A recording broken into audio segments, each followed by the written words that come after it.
家人们好啊，欢迎来到影视飓风2024年度相机颁奖。我们每年都会来做这么一个视频，来和你聊聊今年发布过值得推荐的一些相机。但是你可以看到，我们桌面上每年都在变化，这2年的趋势很明显的就是小型化，专业相机明显变少了，有一点难过。但这就是我们做这个节目的目的，能让你看到一些趋势。那在开始之前，我想先讲一下，我们这个评奖主要是针对于相机的视频功能，也就是动态影像。所以如果你想买一台专精于拍照的相机，那这个视频的推荐可能不是最适合你的。那评奖本身也是我们的主观评价，即便我们都用过这些设备，然后这个评奖没有任何厂商付我们钱来干涉我们的意见。那么说完这些，我们直接开始看看2024年这些视频相机谁好谁差。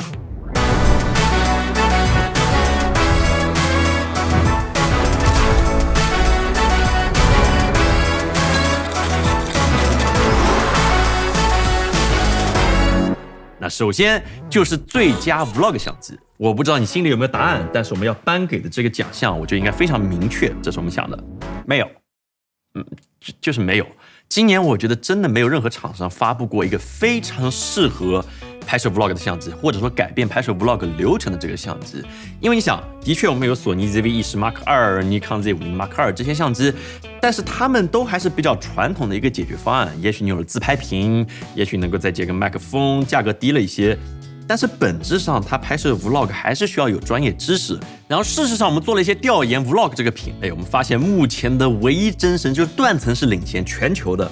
就还是我们这台国产的相机大疆 Pocket 3，因为它无论是画质、便携性各方面都能满足用户的需求，在日本也是一骑绝尘的这个销量，所以我觉得还挺离谱的。这是应该国产上面有首次见到这么一台 Vlog 相机卖了1年半还是断货，并且需要加价的。我真的很希望大疆能把货给供上。我目前90%的网上传的那些色画片段都是用 Pocket 3拍的，因为它就是方便，一连麦克风就可以拍，不会有尴尬感。我挺希望明年能有一台能够超过这个 Pocket 3的 Vlog 相机。之前2年我们有个奖项叫做最为偏科的相机，主要是讲这个相机只干一个特殊的功能，但又是个大众化的商品，你可以买的。我们过去的奖项是哈苏 X2D 还有 Insta360 的 Go 3，分别只能拍照片或者只是一个很小的体积特殊地方来拍的。那今年我们决定把这个奖项颁给我们目前桌上没有，但是的确很有意思的一台相机 BMD 的空间视频相机。我不知道你是否同意，它偏科的点就是它只能拍摄空间视频，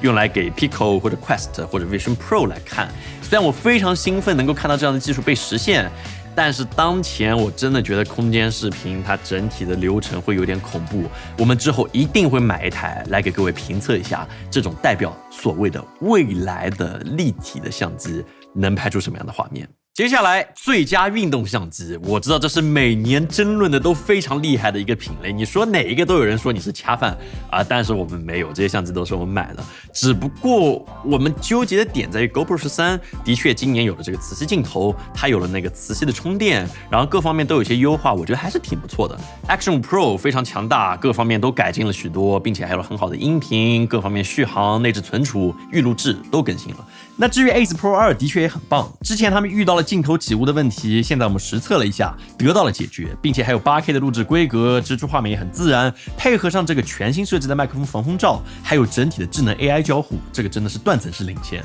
我觉得用来拍摄 Vlog 或者极限运动都是一个不错的选择。只不过纠结了好久之后，我们最终选择的最佳运动相机2024年是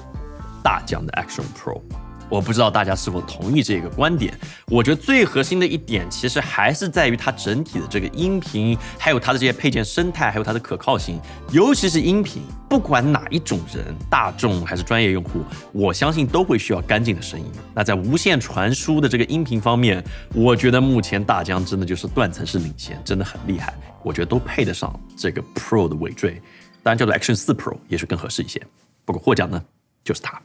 今年我们还有一个新的奖项，叫做最佳期货相机。因为你会发现超级离谱，很多相机都是没有货，它就直接没有货，你买不到，会导致很多黄牛各种溢价，这是我觉得一个很不好的一个现象。那目前我想你也知道我们在指哪台相机，我觉得应该就是 XZ 版 Mark 6。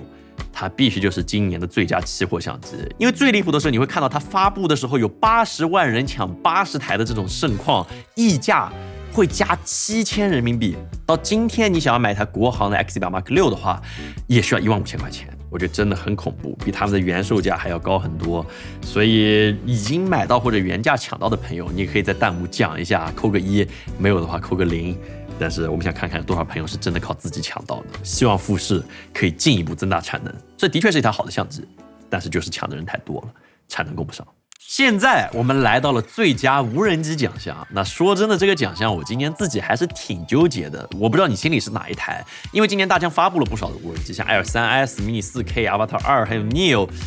但是讲真，就它没有一个像 Mavic 3 Pro 或者雾3那样的旗舰无人机，所以你单从参数来说，你今年的这些相机看下来，它都没有像前2年那么亮眼，甚至比不过前2年的设备。最终，我们还是决定从创新的角度来讲，因为我们希望无人机市场不只是这么一种折叠型的形态，所以我们决定把奖颁给大疆的 Neo。我不知道你有没有玩过它，但是它真的很有趣，就是只要这样。距离跟随3、2、1，然后我就可以走来走去，然后也可以回收它，就是这种优雅感是我之前在别的无人机上面没有出现过的。我发现身边的很多人都买了它，然后裸机的话是1000多块钱的价格，配到一起的话应该是2000左右，所以相对来说大大扩展了无人机的受众人群，并且可以直连大疆麦克风、智能跟随、手掌起飞。你当然也可以用遥控器或者手机来控制它，但是整体来说，这是一个让我觉得看到了未来无人机操控形态，就是在玉的下一代的形态。我觉得大疆 Neo 对得上今年的最佳无人机奖项。最后我们要颁布的一个准专业奖项就是最佳手机视频奖。那毋庸置疑，我觉得大家也都知道，我们要颁给。本来我想说 vivo X200 Pro 的，就是说真的它很棒，它有这个 log 啊，各方面都有。但是最后我们还是决定颁给 iPhone 16 Pro Max。那核心的原因在于它的 Apple Log 有主摄的 4K 120帧的这个 log， 这是目前的确别的所有手机都没有的功能。仍然有5倍的120毫米的长焦，再加上很重要的一点就是它有专业的手动软件的这个生态，比如说 Blackmagic Camera 这个 ProTake， 然后 Kino 还有这个 Final Cut Camera， 这4大金刚，这4个软件都很棒。那当然还有很多针对苹果开发的这些硬件也很重要，比如说我们公司开发的 Snap Pro 系统，我们能够一根线让它实现外录，并且能够监看，能够接麦克风，然后还能有各种功能换滤镜什么的。所以如果有兴趣可以去看看我们做的这么一个硬件，还是挺不错的。那刚刚的 vivo X200 Pro 虽然没有得到最佳手机视频奖，但是有个奖项一定非它莫属，就是最具有争议的相机。对吧？懂的都懂，一定程度上改变了整一个评测行业的评测流程，现在都增加了一个炫光流程，我们也变了，我们也致歉了。但的确，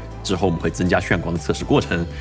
我挺希望 vivo 明年能够变得更好一些，因为这仍然是台好手机，我保持我的观点。那么接下来就是一些比较专业的，或者说用来工作的这些相机的奖项。首先，最佳 M43 相机，那毫无疑问。松下 GH7 这台相机我真的很喜欢，各位看我的评测应该知道，它各项参数全部拉满 ，OpenGate 32比特浮点的音频，阿莱的色彩，最重要的就是众望所归的相位对焦，我觉得非常适合学生创作或者纪录片拍摄。现在价格也下来了很多，所以如果你愿意去折腾，你还可以给它加上一个 Speed Booster 加速器，把它变成一台更大、逻辑上更大画幅的一台相机，暗光环境也还是比较可以用的。我觉得可以说 GH7 就是松下 GH 系列最后的荣光了，因为我非常怀疑将来是否会有 GH8 这个型号，毕竟现在没有多少人会去选择 M43 这样一个传感器大小的相机了吧？我觉得无论如何，它对得上我们可能最后一次最佳 M43 相机的颁奖。接下来最佳 APS-C 相机，那其实这个今年发的还是挺多的，我们挺纠结，因为你会发现富士 XM5、这个 XT50、X100 Mark 6、尼康 Z50 Mark 2、索尼 ZV-E10 Mark 2，他们要么没有物理的机身防抖，要么不能换镜头，要么没有个合适的价格，反正和前2年像这个 A6700那种就是领先的那种感觉不一样。今年都是往回收一点这些相机，我们最终综合考虑之后，决定把这个奖项给他，但是有个前缀，能够原价买到的富士 XM5，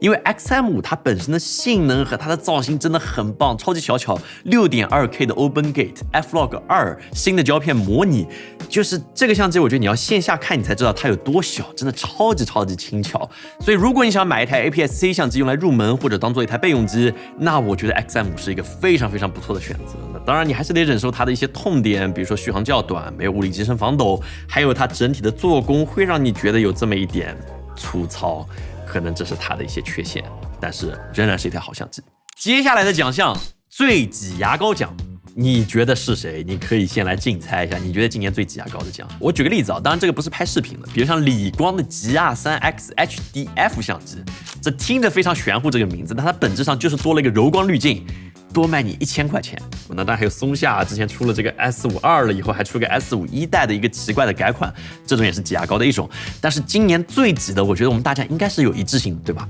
必须是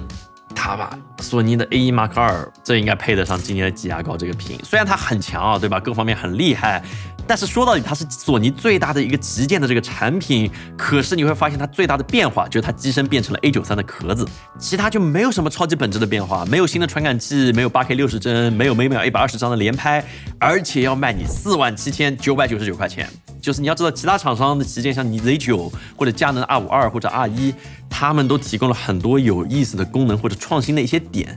但是 A1 Mark II 我真的觉得有一点低于索尼用户对它的期待，所以最佳牙膏奖应该给它是合理的吧。接下来是一个大家比较期待的奖项，最佳全画幅相机。那我相信全画幅是用户很多摄影人想买的一种机型。去年我们把奖项颁给了索尼的 A93， 因为它有着行业前沿的技术，全域快门。而今年这些选手还挺多的，佳能的 R52、R1， 徕卡有 SL3 也是全画幅的，尼康的 Z63， 我觉得超级不错，对吧？各方面都很棒，但是他们都没有像索尼 A93那样有比较独特的技术，或者它比较独特的故事，对吧？所以最终我们还想把这个奖项颁发给这些角逐者里面表现最好的佳能的 R5 Mark II。不知道你是否同意？它有着内录 8K 60帧 RAW 的能力，更强的对焦，更稳的防抖，并且相比上一代的过热情况减轻了很多。尤其是作为一台视频照片双修的相机，它没有什么问题，动态范围也很大。所以我觉得这一波佳能 R52应该引起了很多用户回家的诱惑。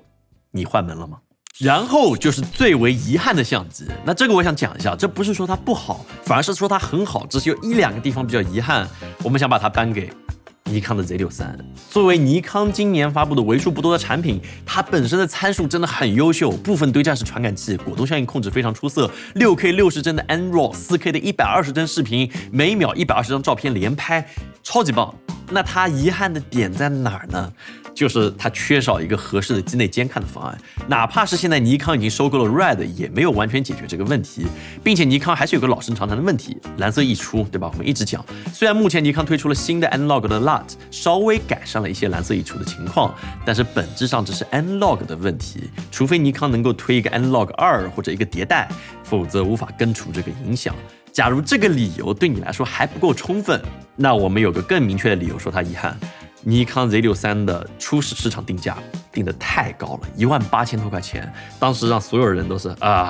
这样一声。其实假如定到15000的话，它能卖得多很多。所以我真的觉得是一台好相机，但是定价高了一点，监看弱了一点。中画幅一直是距离我们大家比较遥远的一种产品线。那虽然它们有着强大的性能，但是高昂的售价却让很多人望而却步。而且过去大多数中画幅，你看都是用来拍照，不是拍视频的。那当然富士努力了一下，但是说到底还是一个照相机的形态。但是最近有这么一个趋势，各个电影厂牌的厂商都开始朝着中画幅开始进发。比如说我们今年要颁奖的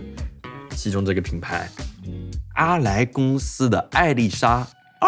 265这台型号，它有着全新升级的65毫米的中画幅传感器，最高 6.5K 的录制规格，15档的动态范围，还有 ARRI Log C4 的色彩科学。那最重要的是它的重量只有10年前发布的上一代的 Alexa 65的1/3，只有3.3公斤，相当于就是这么一台 Alexa 35，就是这台机型只比它大一点点和重一点点。这就意味它可以装到更多轻量化的设备上面，来让你拍摄这种中画幅特别有质感，类似于 IMAX 的这种画面。那你肯定会想，它既然有这么好的性能，那影视飓风为什么不买一台来给我们测一测看一看呢？那答案就是，哪怕你有500万，你也买不到它。这台相机真的是只租不卖，完全不销售。所以这台摄影机的发布我觉得还挺有意思的。目前你会看到各种 BMD， 还有像富士也开始推出这些概念机型，朝着中画幅电影去进发。所以这次我们的中画幅电影机先颁给 Alexa 265，但是将来的话，应该会有很多有意思的选手加入赛场。好，最佳性价比相机，我们今年想给到的机型是索尼 ZV-E10 Mark II，因为这是一台索尼的 A6700的青春版，就是它其实还是挺泛用的 ，FZ100 电池，轻便的机身，自定义 LUT， 那参数不用多说，1.1倍裁切的 4K 60帧，但是是 6K 超采样的，所以还不错。对比索尼 A6700和 FX30，只是少了一个 4K 的120帧。它拍视频的话，有着10比特 4:2的这个采样，还有色深 ，S-Log3 宽容度也非常够用。那最重要的是它的价格是6899元，而且现在你在某些平台居然只需要5999元就可以买到，甚至更便宜。那配合上一卡口现在本身就有很多便宜好用的镜头，很适合用来采风，拍一些调色啊，挺不错的画面。说白了是买这个传感器，外面带个机身。最佳镜头奖，那老实说，这个镜头好坏比较主观，因为不同镜头有着不同的光学特征，清晰锐利或者复古柔美，每个人喜欢的是不一样的。但今年我们主要考虑的是发布的一些比较创新还有易用的镜头，所以希望你能理解。我们准备颁给的是索尼的2870 F2 这颗超3元，还有佳能的 VCM 定焦组。就是前者重要的是2870 F2 这个大光圈，索尼现在总算能有了，相当于你同时有了多个定焦，可以随意来让你使用，而且重量是最重要的一点，它只有900克，你需要到线下去掂一下，你才知道索尼这次把它控制得很好，比佳能的那个1430克的2870 F2 要轻了接近500克左右，价格是22000块钱。这个2870 F2 你觉得贵吗？就是对于我们拍摄评测或者拍摄一些这种外出比较重要的项目来说，还是挺香的。那可能真的要讲难受的点的话，就是它镜头滤镜，这个滤镜环是86毫米的，一般滤镜最大尺寸是82毫米，所以如果你想要给它使用一个外置滤镜，要么是非常贵，要么就是得上一个大的遮光斗，非常麻烦。而佳能这一套 VCM 定焦组有24毫米、35和50毫米 f1.4， 它们整体的光圈还挺大的，但是它很大的一个优点就是它的重量上稳定器不需要重新调频，因为它各个镜头都差不多，而且最重要就是这个马达叫做 VCM， 就是 Voice Coil Motor， 相较于过去的 USM 对焦马达，对焦声音更小，对焦速度更快，所以配合使用这种具有 ND 的这种相机，用起来拍摄非常非常方便。那最后一个奖项，我们颁发的就是年度最佳电影摄影机，这是一个纯专业的这个领域。去年我们颁发给的奖项是索尼的 Cine Alta B 这台相机，它的8K 自动对焦成为了我们录制节目，现在录制我们节目就是它，真的是一个很棒的一台相机。那今年的入局者没有去年这么多，斗争会小很多。那我们觉得最终奖项应该颁给这2台，他们确实比较创新。佳能的 C400 和 C80， 我不知道有多少朋友买了，你可以扣个1。它内录 6K 的 RAW、4K 的120帧的视频，3原生 ISO、内置 ND、自动对焦、专业接口、稳定记录，动态范围也大，我觉得很适合很多纪录片或者短片创作的人去买它。我们公司目前也买了得有8台、10台，还挺多的，所以未来你在我们的节目的片尾名单那边应该会经常看到我们使用它们。所以讲到这里，我觉得我们今年的奖项颁的差不多了，不知道和你心里想的是不是一样？就是我还是觉得有点难受，就是你会看到现在这个照相机都变得有一点无聊。经常有朋友问我们说，怎么不做这台相机的评测？怎么不做那台相机的上手？就是有的时候我想说，就是我们做评测真的是不收钱，但是现在会发现做评测会有点打击积极性，就是我们做了，努力认真做了，别人说哈哈掐饭了，就这个掐的，所以才做这么多，给他去夸他，然后不做，别人说哈哈你掐了竞争对手的钱，所以你不做，所以我们希望各位理解，做评测我们真的很享受，但很多希望就是整个评论区氛围或者弹幕方面能够更为友善一点，大家能够共同讨论，提出建议，让厂商变得更好一些，这也是更棒的一个方向。所以如果你喜欢这个视频的话，也请务必给我们点赞、投币、3连转发，这种非常大的帮助。那么我们下次再见。